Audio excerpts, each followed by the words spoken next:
In 30 years of journalism, from local news to NBC to her own Emmy-nominated talk show, she's interviewed murderers, abuse survivors, politicians caught in lies, and celebrities in full meltdown. Her producers joke that she could interview a brick wall and somehow make it seem sympathetic. But Prince Harry wasn't a brick wall. He was something worse. A guest who'd decided before sitting down that every question was an ambush. His father was in America that very week, meeting with President Trump, addressing Congress, attending state dinners, and Harry was 20 minutes away in Montecito, uninvited.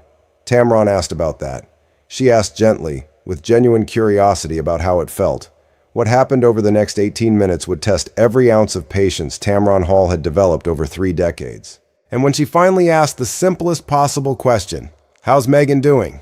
his response made her do something she'd never done in the history of her show. Before we dive into this explosive confrontation, make sure you hit subscribe and smash that like button. Now let's get into what really happened on the Tamron Hall show. The Tamron Hall show studio had that distinctive morning energy. Bright lights, enthusiastic audience, the kind of warmth that made even reluctant guests eventually open up. That was Tamron's specialty, creating a space safe enough for real conversation. Her producers had seen it work hundreds of times. Defensive celebrities would arrive with their guards up and leave having shared more than they'd planned. They expected the same today. They settled into their positions. The audience applauded as the cameras began rolling. "Harry, welcome. It's genuinely good to have you here." "Thank you." No elaboration. No warmth, just 2 words dropped like stones. "So I want to start with something that's happening literally right now. Your father is in America this week, meeting with President Trump, addressing Congress. There's no scheduled meeting between the two of you. How does that feel?" Harry's jaw tightened visibly. "I'm not going to discuss private family matters on television. But it's not entirely private, is it? The absence of a meeting is public knowledge. People are asking questions. I'm giving you the opportunity to address them. By asking the same questions everyone else asks? That's not opportunity. That's repetition." Tamron absorbed the dismissiveness without flinching. She'd dealt with worse. "Fair point. Let me rephrase. Your father is in your country 20 minutes from your home, and the schedule doesn't include you. That's unusual for any family. What's your perspective on that?" "My perspective is that state visits have state priorities. This isn't about me. But you've said publicly that you want reconciliation. That you'd love to spend more time with your father. This seems like a missed chance."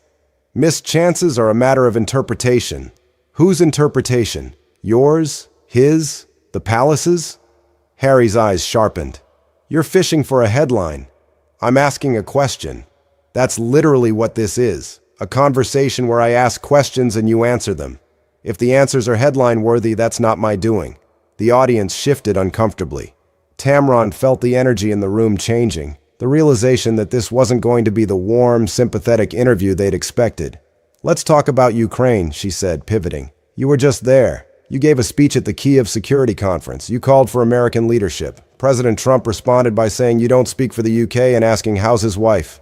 How did that land?" Harry's face flickered with something between anger and resignation. The president's response was characteristic. Characteristic how? Of a certain approach to discourse, dismissive, personal, deflecting from substance. Some would say your speech itself was a kind of deflection, inserting yourself into complex geopolitical issues where you have no formal role. I have the role of someone who served in Afghanistan, someone who works with wounded veterans daily, someone who understands what war costs. Those are credentials, not a mandate. What gives you the authority to address American foreign policy? What gives anyone authority? Expertise, experience, moral clarity? Those are things you claim. Others might question whether you have them. Harry leaned forward. Others question everything I do. That's been established. The question is whether the questioning is substantive or reflexive. Tamron matched his posture. I'm asking substantively. You inserted yourself into a sensitive diplomatic moment. Your father's state visit, tense U.S.-Ukraine relations, an ongoing war, and made statements that Trump immediately dismissed. Was that strategic or impulsive? It was principled. Principled according to whom? According to anyone who believes that international commitments should be honored, that the Budapest Memorandum means something, that, according to you then, your principles, which you've decided should override the actual diplomatic process. Harry's voice rose slightly. I'm not overriding anything. I'm adding a voice. A voice that, according to the president, doesn't represent anything but itself. Let's shift to something else, Tamron said. The Netflix situation. Your deal was reportedly downgraded from a major production agreement to a first-look arrangement. Your wife's as-ever-brand partnership with Netflix ended recently. Season 3 of her show isn't happening. What's going on? Harry's expression hardened. Business arrangements evolve. That's the PR answer. What's the real answer? The real answer is that entertainment partnerships are complex and not everything works out as initially planned. But you're framing it as mutual evolution. The reporting suggests Netflix pulled back. There's a difference. Reporting by whom? The same outlets that misrepresent everything else about our lives? Business reporting, from outlets that cover deals and ratings, not tabloids. All outlets have agendas. That's a convenient way to dismiss anything you don't like. If everything critical is biased, then criticism itself becomes impossible. Harry's jaw worked silently for a moment. I'm not dismissing legitimate criticism. Then address it. Your Netflix output has been limited compared to the deal size. Some projects were canceled. Viewership apparently declined. Those aren't accusations, they're observations. What happened? What happened is that we're building something meaningful rather than churning out content for content's sake. That sounds noble, but Netflix presumably wanted content. They signed a deal expecting output. If the output hasn't materialized, that's a problem regardless of how meaningful your intentions are. Quality takes time. Time that Netflix apparently ran out of patience for. The audience had gone very quiet. Tamron could feel them processing what they were witnessing.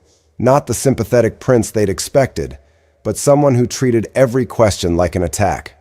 Let me ask about the visa situation, Tamron continued. The Heritage Foundation has been trying to access your immigration records.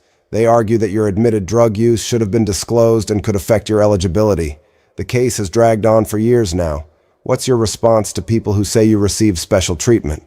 Harry's face went cold. I'm not going to dignify a politically motivated lawsuit with commentary. It's not just the lawsuit, though. You admitted in your memoir to using cocaine, marijuana, and psychedelic mushrooms. Those admissions raise legitimate questions about visa eligibility. That's not politics. That's immigration law. My immigration status is a private matter between me and the relevant authorities. You made your drug use public in your book. You sold that information for profit. How is it now private? The book was about my journey, my healing, not about providing ammunition for political opponents. But you did provide ammunition. By publishing those admissions, you created questions that now follow you. That's a consequence of your choice, not a conspiracy.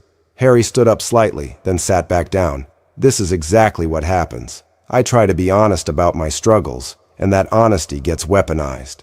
Weaponized by whom? You wrote the book, you described the drug use. People are simply asking whether the same rules applied to you as to everyone else. If someone without your profile admitted to cocaine use, would their visa be scrutinized? I can't speak to hypotheticals. Then speak to specifics. Did you disclose your drug history on your visa application? That's between me and immigration services. So you won't answer. I won't participate in a fishing expedition. Tamron let the non-answer sit for a moment.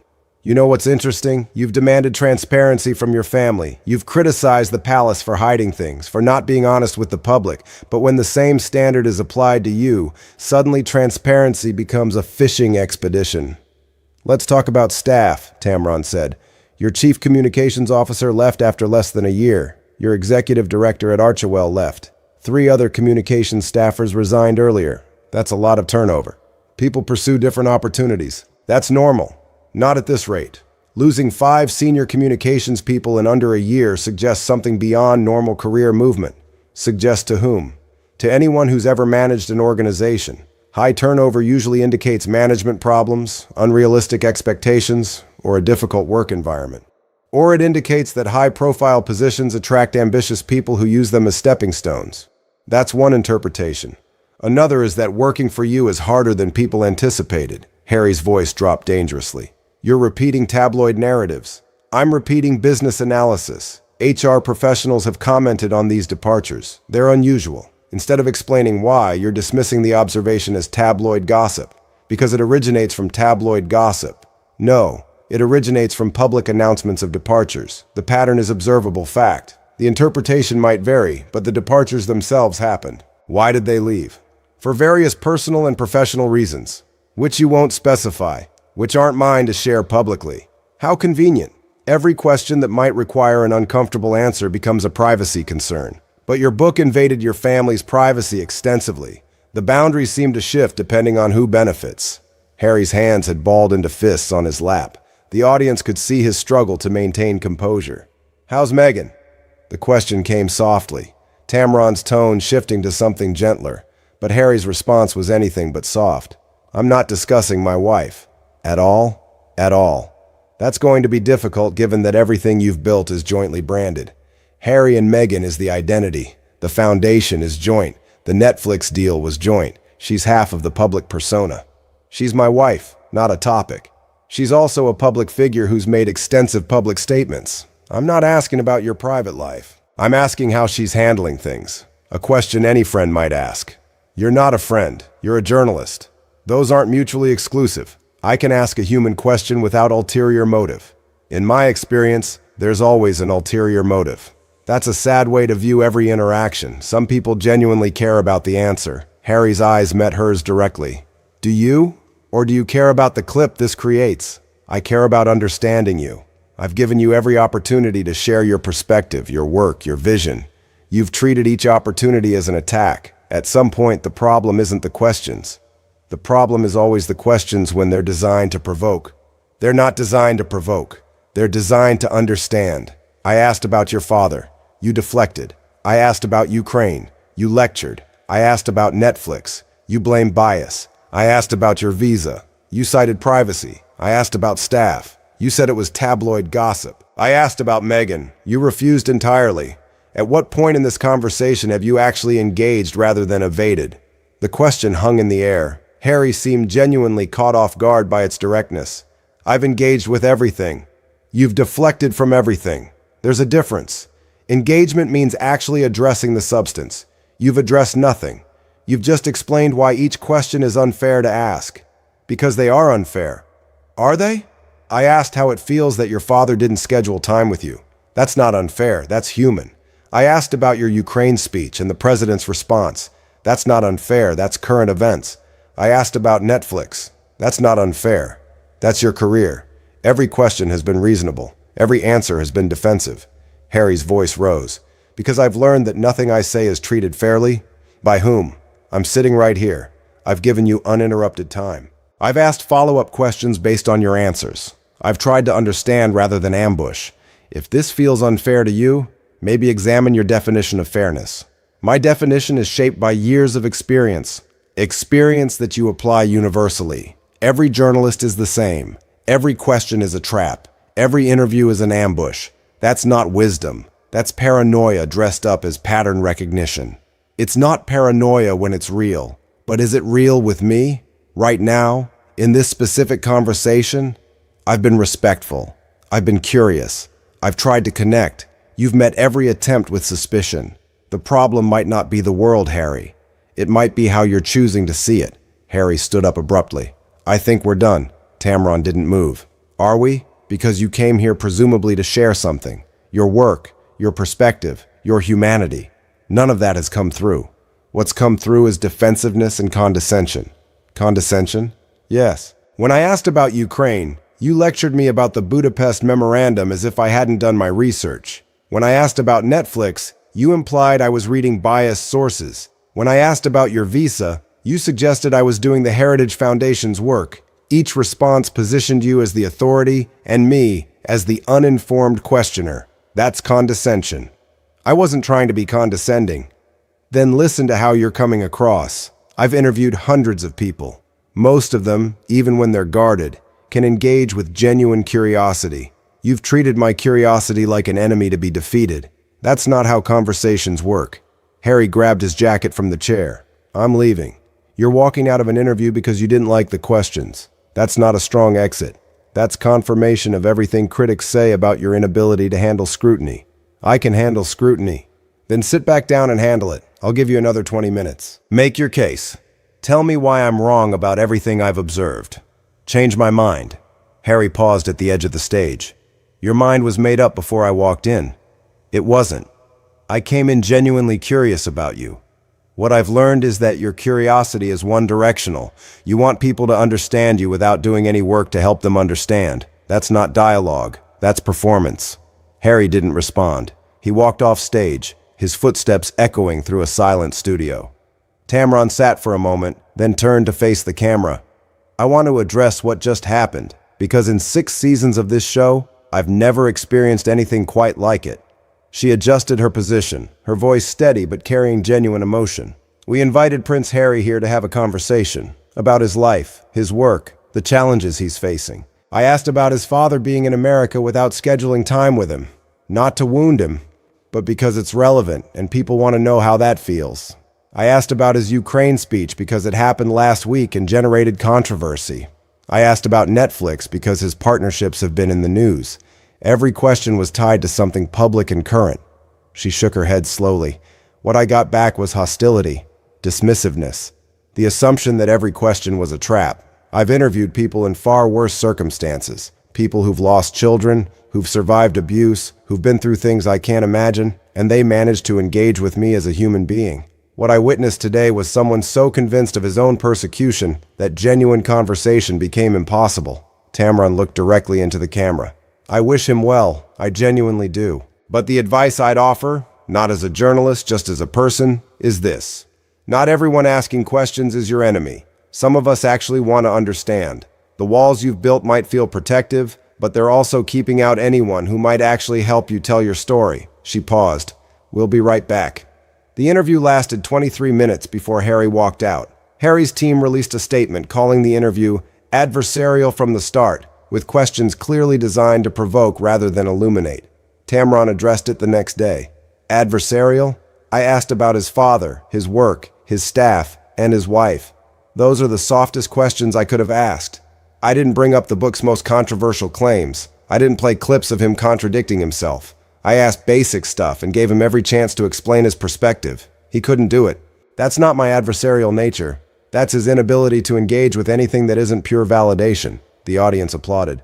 Look, I've been doing this for 30 years. I know the difference between a tough interview and a fair one. Yesterday was fair. He didn't like fair because fair still involves questions. And questions are apparently the one thing he can't handle. For Tamron Hall, the interview became a defining moment. Proof that her patience could be tested, but her commitment to genuine conversation couldn't be broken. She'd given Harry every opportunity. He'd thrown each one away. For Prince Harry, it was another data point in an expanding pattern. Another interviewer who didn't understand. Another platform that failed to provide unconditional acceptance.